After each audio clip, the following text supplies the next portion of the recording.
Good morning, y'all. So the topic this morning is the power of discernment. And I came up with this topic because I was listening to the song Victory by Ty Tribbett. And one of the verses that he said is, the things you're in, God says you have to come out. And the first thing that came to mind was Lazarus, where Jesus told him, Lazarus, come forth. And it made me think about how if we don't have discernment, we can read our seasons wrong.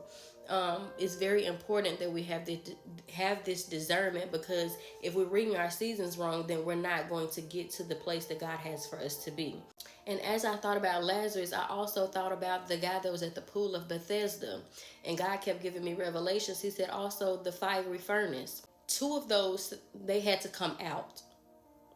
My God, the guy at the pool of Bethesda, he said, pick up your mat and walk. Jesus did not pick up that man's mat and help him walk. He gave him a command. Lazarus, he did not go into the tomb and bring Lazarus out. He said, Lazarus, come forth. And God very boldly spoke to me. And also with the 3 Hebrew boys, they were in the fire. God didn't stop them from going into the fire, but he was with them in the middle of the fire.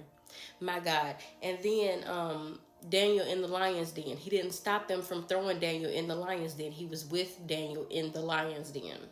Now, Lazarus already had on his clothes that they had put on him when he got into the grave. He was already wrapped up.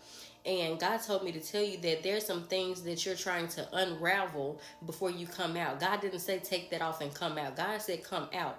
He said the things that you're trying to put your hands on, the things that you're trying to fix before you come out before people, is the very thing that I'm going to use to help other people see that I can bring dead stuff back to life. Your business, he can bring back to life. Your marriage, he can bring back to life. Your finances, he can bring back to life. But God said you have got to stop trying to touch stuff. You have got to stop trying to fix it, because that's the thing I'm going to use to show other people that I can do it. And I just want you to take a second to think about how much time you're wasting trying to fix stuff that God said didn't tell you to fix. My God, God said, I didn't tell you to take that off. I told you to come out. And you're wasting time trying to fix something that you'll never be able to fix. My God, God says you can either stay in there trying to fix it and never get it fixed, or you can come out and let me fix it. Or while you're in it, you can praise me and I can protect you in it, because God's not going to take you out of everything.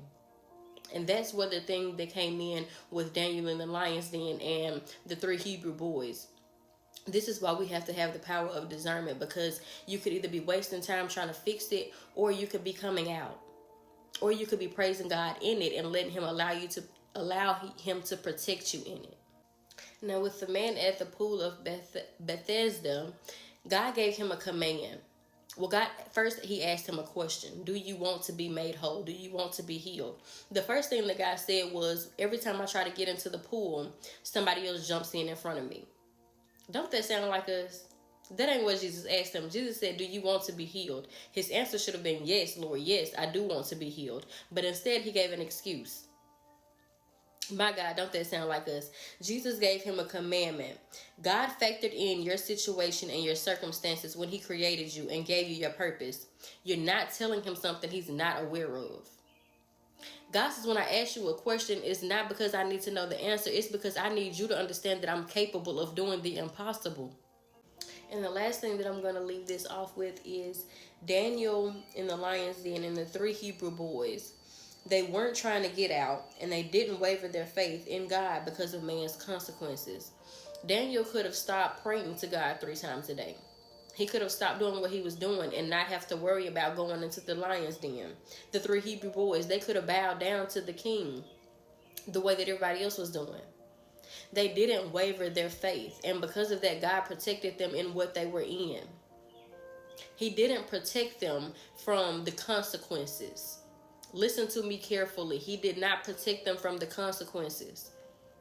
He protected them in the middle of the consequences because of their faith in him. So I need you guys to understand that there is a difference between being in your circumstance and allowing God to protect you in it, and him giving you a command of coming out. There are differences. Sometimes he'll tell you to come out, and sometimes he'll tell you that you're going to have to suffer the consequences, but I'm with you in the middle of the consequences. So this is the power of discernment, of understanding which season you are in and what God is doing in your life. I hope that y'all have a blessed day. I love y'all.